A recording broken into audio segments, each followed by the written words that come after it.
Hello people, welcome back. आज हम करने वाले हैं important questions of chapter number 1। ये मैंने पिछले जितने भी पेपर्स हैं आपके उन सबको इवैल्यूएट करने के बाद मैंने कुछ important questions, in fact important questions नहीं कह सकते, उनको कह सकते हैं आप कि मैंने कुछ इम्पॉर्टेंट टॉपिक्स ढूंढे हैं, ठीक है, जो मुझे पता चले हैं रिपीटेडली आ रहे हैं पेपर में, जो मैंने ऑब्जर्व करा है पास्ट पेपर्स को एनालिसिस करके। तो उन सब का एनालिसिस आज के इस वीडियो में आपको मिल जाएगा। आपको अलग से मेहनत करने की कुछ भी जरूरत नहीं है। आपको जो मैं टॉपिक बता रही हूँ, आपको सिर्फ वो टॉपिक्स कर लेने हैं, अच्छे से पक्के कर लेने हैं, एंड यू आर सॉर्टेड। तो आप पेन पेंसिल कुछ भी लेके आ जाइए। आपने रजिस्टर में नोट करने, रजिस्टर में नोट कर लीजिए, और मैं तो कहूँगी एनसीईआरटी की बुक लेके बैठो, साथ में पेंसिल लेके बैठो, और जो जो मैं बोल रही हूँ वो मार्क करते जाओ। इसके अलावा भी आपको अगर कुछ चाहिए after all these 7 chapters we cover, anything else that you need, let me know in the comment section. I'll bring video for that also. There is one simple छोटा सा request that I want to do is, please अगर आपको कभी भी कोई value मिली है इस channel से, then support my channel, help my channel grow. Because मेरा ये चैनल शुरू करने का यही मोटिव था कि 11th 12th 12th स्पेशली बच्चों को क्वालिटी एजुकेशन मिले, और साइकोलॉजी के अच्छे टीचर्स भी मिलते नहीं हैं। तो आई जस्ट वांट कि आपको अच्छी क्वालिटी एजुकेशन मिले without spending a single penny, without spending thousands of rupees on tuitions, ठीक है। सो एक नोबल मोटिव था इसको शुरू करने का। तो अगर आप सपोर्ट करेंगे चैनल को और ज़्यादा लोग सब्सक्राइब करेंगे, ज़्यादा से ज़्यादा लोगों तक पहुँचेगा, तो मुझे अच्छा लगेगा। So please help my channel and या लेट्स स्टार्ट। जितने भी अकाउंट है ना घर पे, सबके फोन से सब्सक्राइब कर लो, मम्मी पापा भाई बहन वट एवर, ठीक है। आई जस्ट वॉन्ट कि ये जल्दी जल्दी ये चैनल ग्रो करे, सो दैट अब बोर्ड्स आने वाले हैं। अप्रैल में आपका पेपर है, 4 अप्रैल को। जितने मैक्सिमम लोग वीडियोस को देख सकते हैं, फायदा उठा सकते हैं, जितने लोगों को हेल्प हो सकता है उतना अच्छा है। और आप भी जुड़ जाओ इस नोबल कॉज में, दूसरों की मदद करने से हमारी खुद की मदद भी होती है। जब हम कुछ अच्छा करते हैं, इट विल कम बैक। कोई हमारे लिए भी कुछ अच्छा करेगा कहीं, जब आपको हेल्प की जरूरत होगी, people will come and help you. That is the law of Karma. Anyways, चलो शुरू करते हैं। आई होप आप अपनी पेंसिल वेंसिल सब ले आए हो, रेडी हो। Chapter 1, variations in psychological attributes. देखो, ये आपका फर्स्ट टॉपिक है, लेकिन यहाँ से कुछ इंपॉर्टेंट इंडिविजुअल डिफरेंसेस के बारे में कभी कोई क्वेश्चन ऐसा आया नहीं है। सिचुएशनिज्म पे कभी कोई एक आध डेफिनेशन इसकी बस याद कर लेना, अगर याद कर सकते हो तो, but otherwise I don't think so यहाँ से भी कोई क्वेश्चन आया है, ठीक है। असेसमेंट की डेफिनेशन याद कर लेना, ठीक है, इसका ये इंपॉर्टेंट है। इसकी डेफिनेशन आपको पता होनी चाहिए, और असेसमेंट के मेथड्स आपको पता होना चाहिए। 4 नंबर के क्वेश्चन में आ चुका है। ये जो असेसमेंट के मेथड्स हैं ये भी इंपॉर्टेंट है, ठीक है। जैसे 4 मार्क्स के क्वेश्चन में आ जाता है, वो बोलते हैं कोई भी 3 मेथड्स आप बता दो असेसमेंट के, और असेसमेंट को डिफाइन कर दो। तो इस तरीके का क्वेश्चन आता है कि define assessment and right any 3 methods of assessment. तो आई थिंक ये 4 या 5 मेथड्स हैं। तो ये 4 नंबर के 4 मार्क्स के क्वेश्चन में आ सकता है, तो ये आप कर लेना। Next topic is of course intelligence. ये इंपॉर्टेंट है। इंटेलिजेंस की डेफिनेशन जरूर याद करनी है आपको, और मैं कहूँगी कि इंटेलिजेंस की जो डेफिनेशन, अगर डिफाइन इंटेलिजेंस कभी वो बोलते हैं, तो आप जो डेफिनेशन आप लिखोगे तो वो वेशलर की डेफिनेशन देना, क्योंकि हम आज भी वेशलर के स्केल्स यूज करते हैं इंटेलिजेंस के। तो उनकी दी हुई डेफिनेशन अगर लिखोगे, that will be much better for you, right. Then comes your this is important, this topic is important. कभी कभी 2 मार्क्स के क्वेश्चन आ जाते हैं, 2 मार्क्स का क्वेश्चन आता है, ठीक है, कि आप साइकोमेट्रिक अप्रोच और इंफॉर्मेशन प्रोसेसिंग अप्रोच में डिफरेंस बता दो। जो डिफरेंस का क्वेश्चन आ जाता है इन दोनों का, तो आपको 2-2 3-3 पॉइंट्स पता होने चाहिए, and that's this is important. Theories की बात करें तो यूनिट फैक्टर थ्योरी कभी नहीं पूछी गई है। चार्ल्स स्पेयर्समैन की 2 फैक्टर थ्योरी कभी नहीं पूछी गई है, बट आर्थर जेनसन की थ्योरी इंपॉर्टेंट है, ठीक है। ये बहुत छोटी सी थ्योरी है, लेवल 1 लेवल 2 प्रोसेसिंग, ये कर लेना, ये इंपॉर्टेंट है। जेपी गिलफोर्ड की थ्योरी पूछी गई है, स्ट्रक्चर ऑफ इंटेलेक्ट, ये भी करनी है, ये भी इंपॉर्टेंट है। जेपी गिलफर्ड की तो आई थिंक 4 मार्क्स में पूछी गई है, और आर्थर जेनसन वाली भी पूछ लेते हैं, वो 3 मार्क्स के क्वेश्चन में, 2 मार्क्स के क्वेश्चन में भी पूछ लेते हैं। डिफरेंट डिफरेंट तरीके से क्वेश्चन बन के आते हैं, बट जेपी गिलफर्ड वाली डेफिनेटली 4 मार्क्स के क्वेश्चन में पूछी जाती है, तो जरूर कर लेना। लुइस थर्स्टन की theory of primary mental abilities ज्यादा नहीं आता है अब, ठीक है। बहुत ज्यादा देखो पास्ट पेपर लेने की जरूरत नहीं है, अब बहुत पीछे के पेपर भी लेने की जरूरत नहीं, क्योंकि पैटर्न चेंज होता रहता है क्वेश्चनिंग का। पहले के टाइम पे आपके सेक्शन ए में एमसीक्यूज नहीं आता था, लेकिन अब एमसीक्यू आता है, तो क्वेश्चन पेपर के पैटर्न्स भी चेंज होते हैं। सो ये करने की जरूरत नहीं है, लुइस थर्स्टन ये स्किप कर सकते हो। देन नेक्स्ट आपकी theory of multiple intelligence important है। देखो अगर मैं कुछ बोल रही हूँ स्किप कर सकते हो, तो वो मैं अपने एनालिसिस के बेसिस पे बोल रही हूँ।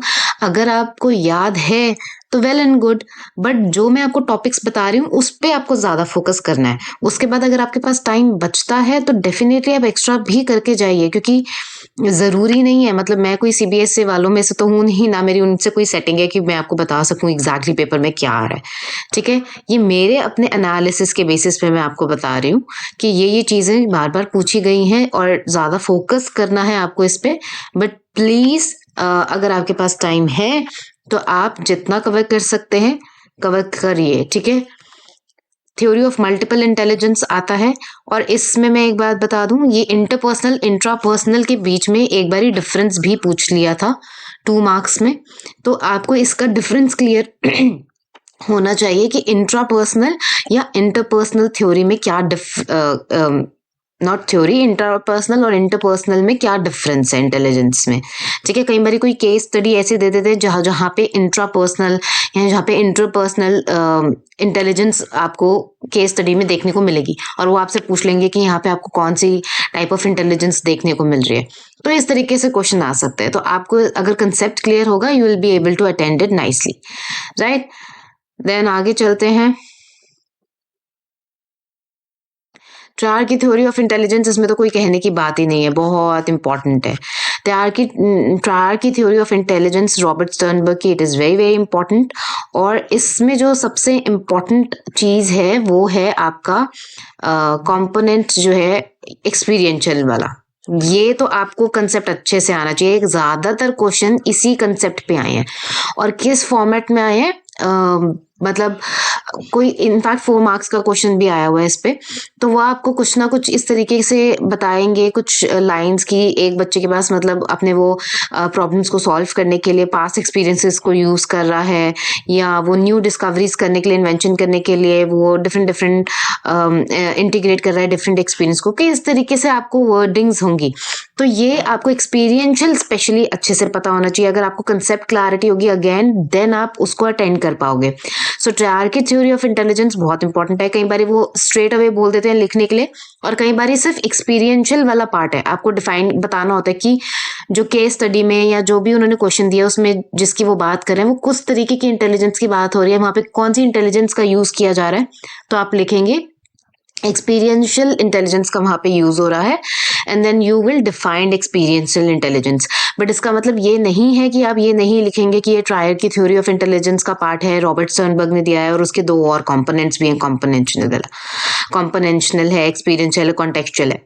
तो एक्सपीरियंशियल पूछा है, डेफिनेटली आप एक्सपीरियंशियल को के बारे में बताएंगे, लेकिन दैट डजंट मीन कि आप थ्योरी कहाँ से है क्या है ये सब नहीं देंगे, वो सब भी आपको देना पड़ेगा। पता नहीं क्या हो गया है। एनीवेज, सो ठीक है, आई होप ये आपको समझ आ गया है कि कैसे करना है। नेक्स्ट चलते हैं, कॉन्टेक्चुअल इंटेलिजेंस भी उसी का पार्ट है। PASS model, very very very important. ये तो मतलब भाई स्टार भी मार्क कर लो, जो भी मार्क करने कर लो, ये वेरी वेरी इंपॉर्टेंट है। ये पास मॉडल तो किसी भी हाल में स्किप नहीं कर सकते, पास मॉडल आता ही आता है, किसी ना किसी फॉर्मेट में आ ही जाएगा। तो ये घबराना नहीं है आपको कि इतना बड़ा बड़ा कैसे लिखेंगे, कैसे याद करेंगे। अगर आप मेरी लॉन्ग आंसर वाली वीडियोस देखेंगे प्लेलिस्ट में जाके, तो आपको किस तरीके के पास मॉडल पे क्वेश्चन आए हैं और कैसे उनको आंसर करना है वो मिल जाएगा, ठीक है। तो you don't need to worry about it. आप लॉन्ग आंसर फॉर्मेट वाली वीडियो देखो, 6 नंबर में आता है ज्यादातर पास मॉडल। तो उसमें मैंने बताया होगा कि कैसे करना है, ठीक है। सो पास मॉडल हो गया आपका, और उसके बाद कैस की फिक्र मत करो, ये इतना नहीं आता। कॉग्निटिव असेसमेंट सिस्टम के बारे में कुछ एज सच नहीं पूछा हुआ है। Individual differences intelligence, again interplay of nature and nurture important है।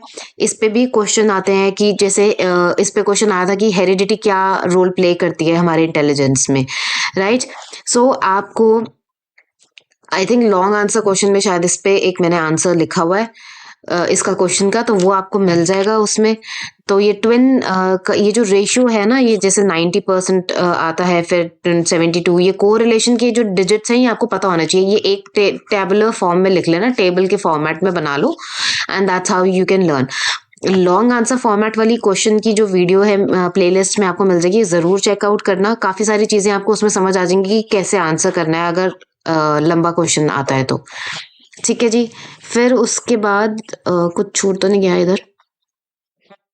नहीं, ठीक है।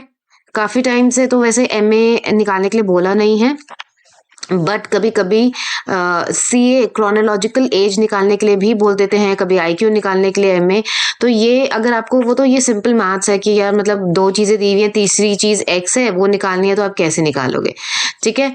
तो उसमें भी कुछ घबराने की बात नहीं है, बट बहुत रेयरली देते हैं, बट दे देते हैं। तो आपको ये फॉर्मूला पता होना चाहिए, ठीक है। दिस फॉर्मूला इज इम्पोर्टेंट, ये फॉर्मूला तो आपको पता होना चाहिए आईक्यू का, ठीक है।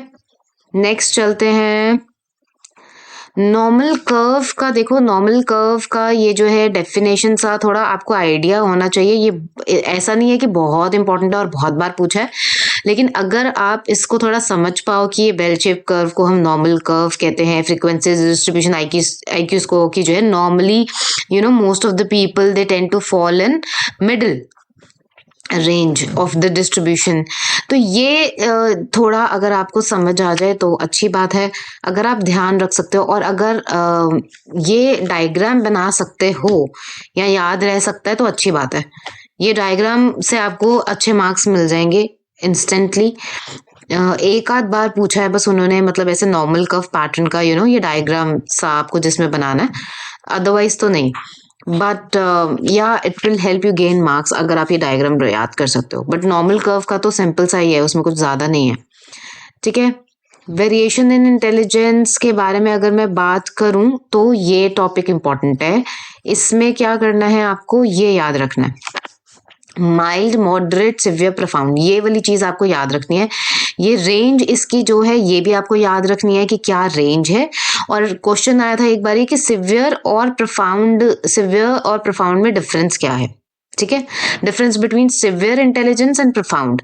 अब ये नहीं मुझे पता, 2 मार्क्स का क्वेश्चन था शायद, बट आया था क्वेश्चन। ये रेंज अगर आप याद रख लो तो अच्छी बात है। पूरा आईक्यू का सिस्टम, पूरा आईक्यू का रेंज याद करने की जरूरत नहीं, बस ये माइल्ड मॉडरेट सिवियर प्रोफाउंड वाला याद कर लो। और सिवियर और प्रोफाउंड में क्या डिफरेंस है वो आपको याद होना चाहिए। वो आपको सब बुक में यहाँ पे मिल ही जाएगा कि मॉडरेट डिसेबिलिटी होती है तो क्या प्रॉब्लम होती है सिवियर में, profound and severe disability incapable होते हैं मैनेजिंग लाइफ, है ना, कांस्टेंट केयर चाहिए होती है एंटायर लाइफ के लिए। तो ये आपको पता होना चाहिए, ठीक है। जॉब्स हैंडल तो डेफिनेटली क्या ही करेंगे, क्या ही फैमिली बनाएंगे, तो ये तो प्रॉब्लम आएगी। तो ये हो गया आपका यहाँ से। देन गिफ्टेडनेस टैलेंट पे तो इतना कुछ मेरे को नहीं दिखा। इंटेलिजेंस टेस्ट, ये इनके ग्रुप टेस्ट में, individual test, verbal non verbal performance, इन सब के बीच में डिफरेंसेस पता होने चाहिए आपको, ठीक है। डिफरेंसेस कह लो, डेफिनेशंस कह लो, ये आपको पता होना चाहिए। वर्बल क्या होता है, नॉन वर्बल टेस्ट क्या होता है, परफॉर्मेंस टेस्ट क्या होता है, इन तीनों में डिफरेंस क्या है, कौन से एग्जाम्पल्स जैसे आपकी बुक में जो दिए हुए वो आपको दिया, आपको पता होना चाहिए कि आरपीएम कौन से एग्जाम्पल है, मतलब it's example of non verbal test है, ठीक है। कल्चर फेयर, डेफिनेटली ये तो देखो करना ही है। कल्चर फेयर और कल्चर बायस टेस्ट के बीच में क्या डिफरेंस है, अगेन इसका डिफरेंस आपको पता होना चाहिए। डिफरेंस आता है, ये देखो 2-2 मार्क्स में क्वेश्चन आ जाते हैं और ये लूज आउट करना तो बेवकूफ़ी है बिल्कुल। आपको करना ही क्या है, सिंपल सिंपल सी चीजें लिखनी है यार, मतलब उसमें तो लूज आउट मत करना ये मार्क्स, ठीक है। ये छोटे छोटे मार्क्स बहुत अहमियत रखते हैं, बहुत काउंट करते हैं। तो इसका डिफरेंस आ जाएगा कल्चर फेयर कल्चर बायस का, और कुछ इसमें कुछ है ही नहीं, ठीक है। मिसयूज वगैरह नहीं पूछे हुए इंटेलिजेंस के, ये भी नहीं पूछा हुआ ये टेबल वर्बल परफॉर्मेंस वाला। कल्चर एंड इंटेलिजेंस अगेन ये काफी बार रिपीट हुआ है, ये इंपॉर्टेंट टॉपिक है, ठीक है, कि कल्चर कैसे इंटेलिजेंस को शेप करता है, इस तरीके के क्वेश्चंस आए हुए हैं, तो आप ये भी कर लेना, देख लेना। स्टर्नबर्ग का भी इसमें आप मेंशन करोगे डेफिनेटली। टेक्नोलॉजिकल इंटेलिजेंस पे ज्यादा क्वेश्चन नहीं है, लेकिन स्टर्नबर्ग वाला पार्ट इसमें आपको लिखने पड़ेगा। और कल्चर इंटेलिजेंस के लिए जैसे क्या था, वाइगॉत्स्की ने क्या बोला, ठीक है, और ये वाला पार्ट, ये सारा जो मैंने अंडरलाइन किया हुआ ना, हाईलाइट किया हुआ है, ये आपको आंसर में लिखना है, ठीक है। तो ये इंपॉर्टेंट है कल्चर एंड इंटेलिजेंस का, ये 2-3 बारी काफी बार रिपीट हुआ है। इंटेलिजेंस एंड इंडियन ट्रेडिशन की अगर बात करूं तो इंडियन ट्रेडिशन के हिसाब से ये देखो, ये जो है ना कि facets of intelligence in the Indian tradition, तो इसमें जो पॉइंट्स हैं ये पॉइंट्स इंपॉर्टेंट है, ये इंपॉर्टेंट है पॉइंट्स, ये आपको पता होना चाहिए कि इंडियन इंटेलिजेंस की अगर कहीं पे बात आएगी कि इंटेलिजेंस इन इंडियन ट्रेडिशन, तो ये cognitive aspect, social competency, emotional competency, और ये जो ब्रैकेट्स में लिखे हुए हैं यही इसका डिफाइनिंग फीचर है, फैक्टर है, ये जरूर लिखने हैं आपको, ठीक है।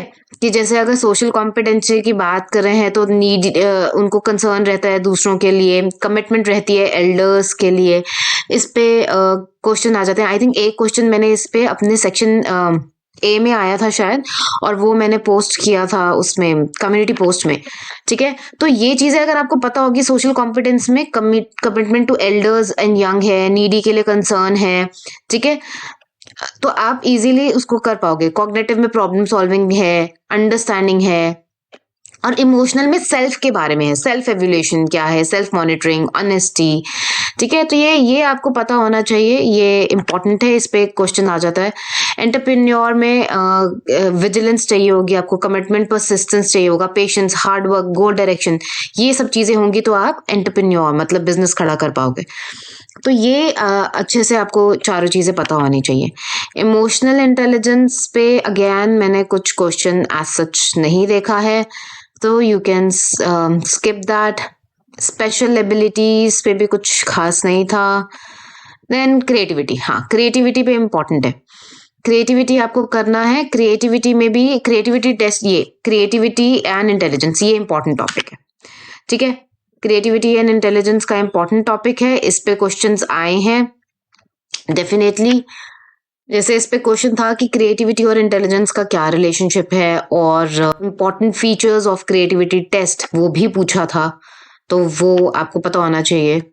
और एक बार क्वेश्चन आया था कि differentiate between creativity test and intelligence test, ठीक है। तो इंटेलिजेंस और क्रिएटिविटी का आपस में क्या रिलेशनशिप है, और क्रिएटिविटी टेस्ट और इंटेलिजेंस टेस्ट में क्या डिफरेंस है, तो ये क्वेश्चन आया था। आई थिंक 4 मार्क्स में ये क्वेश्चन आ चुका है, 2-3 बार रिपीट हो चुका है, तो ये आप इम्पोर्टेंट है, ये कर लेना।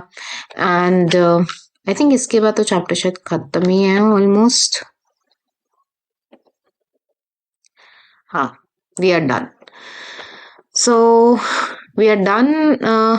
इसके साथ ही आपका चैप्टर बस खत्म है, finish, we are done with this.